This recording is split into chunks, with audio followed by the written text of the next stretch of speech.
Assalamualaikum. Hi, I'm Wafi. The coronavirus disease or COVID-19 is now dominating the lives of everyone and make a huge impact on society, especially economic aside for our daily life.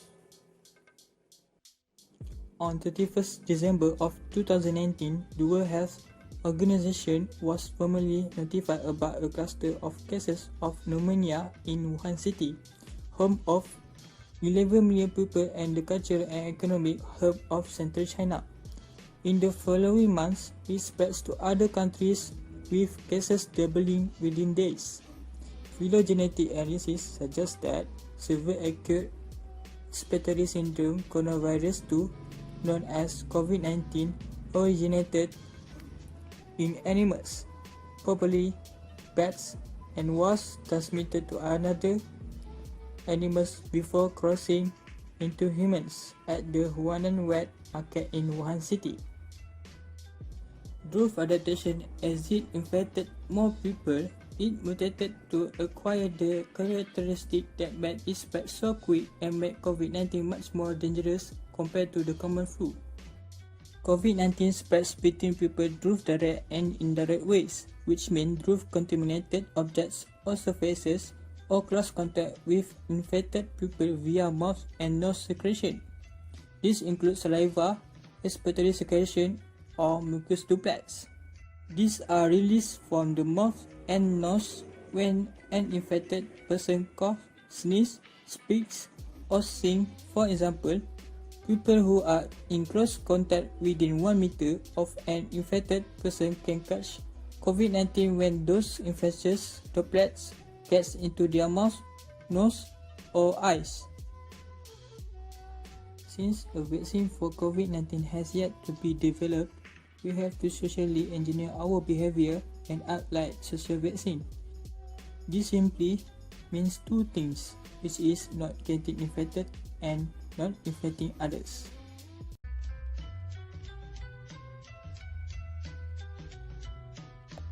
In this video, we will show you the prevention of COVID-19 infection among students at school.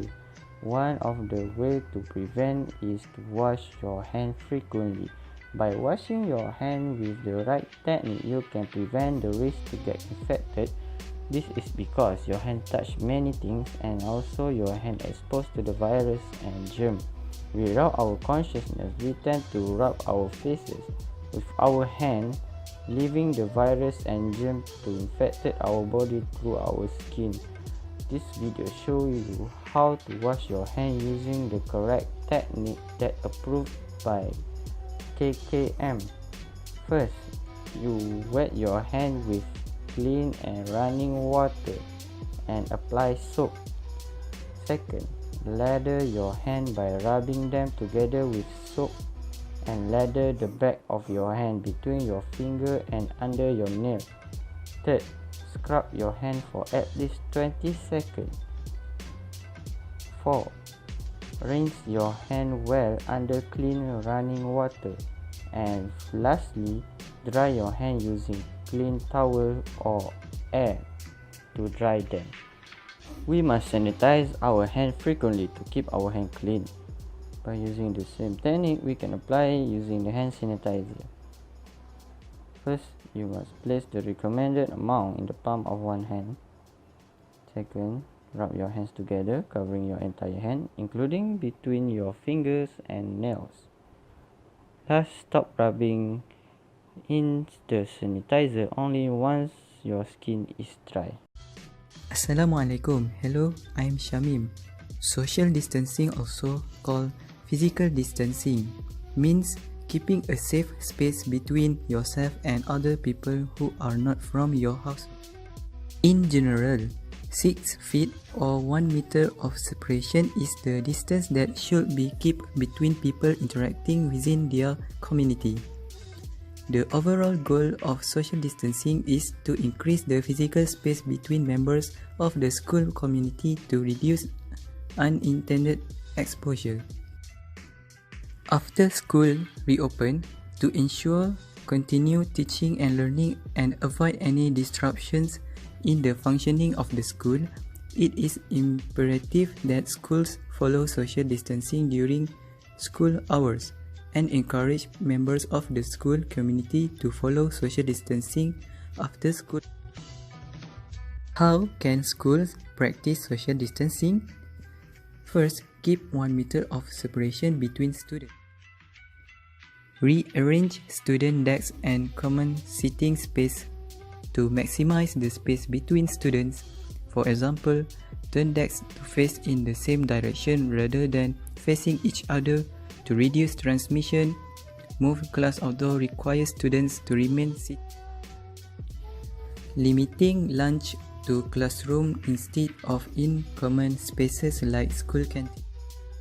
Reduce classes or activities that occur during the school day with a high rate of mixing or contact like physical education, choir, field trips, and others.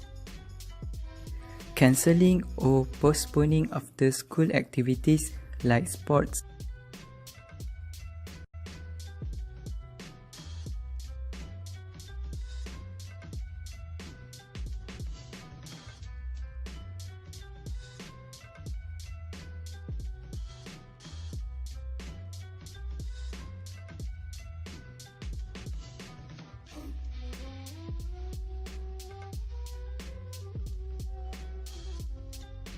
One of the methods used to reduce COVID infection is by wearing masks. In this video, a normal surgical mask will be used as it is the most common. However, there also exist other types of masks on the market, like the simple and reusable cloth mask and the much more effective N95 mask. That said, much of what is said here is applicable to all masks. Masks are an essential tool in mankind's arsenal to defeat coronavirus. They provide a physical barrier to stop the virus from entering the human body. Although the surgical mask shown in this video only has moderate filtration efficiency, it is not the end-all be-all, as the virus is not technically airborne, but is carried by bodily fluids from the mucous glands, then moves from the infected's host body to another. As said previously, the mask prevents the virus-ridden liquids from entering the body, trapping them in its pores. In this case, any form of protection is better than none. Masks are pretty much mandatory for students and staff. Some schools even go beyond to provide students with a plastic face shield. The typical surgeon mask has a fainter and a blue side.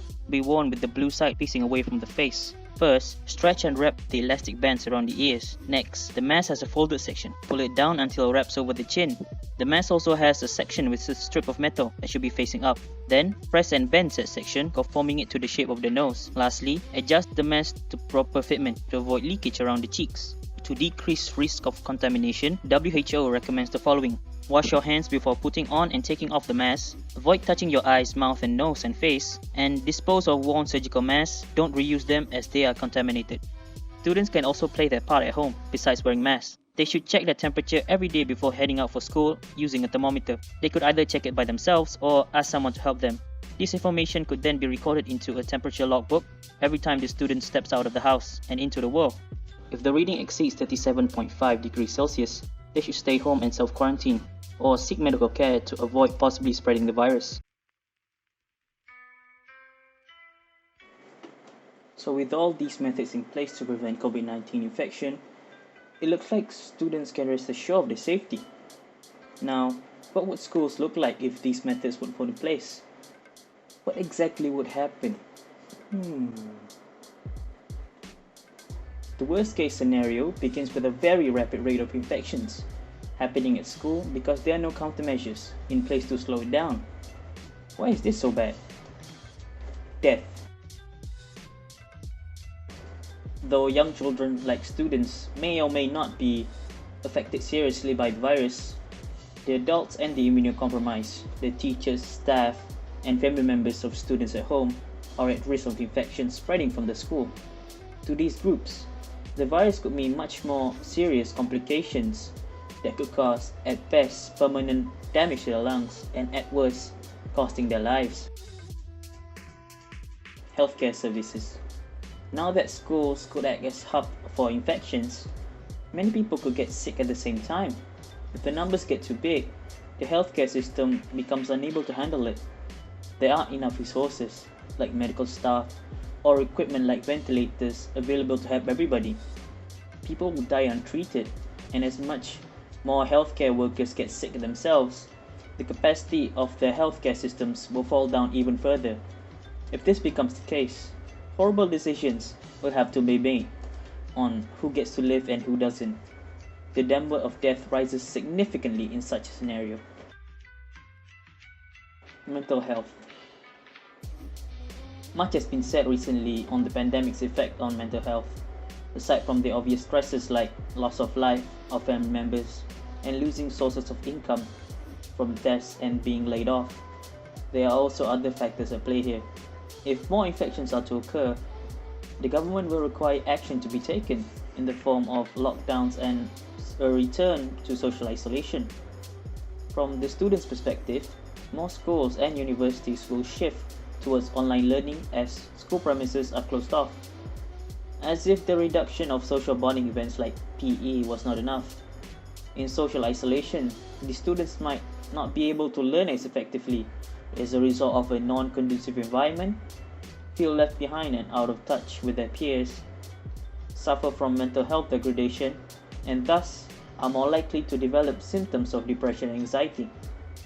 In certain instances, students who are victims of domestic abuse are now stuck in their abusive environments, whereas they might previously seek schools as a means of escape.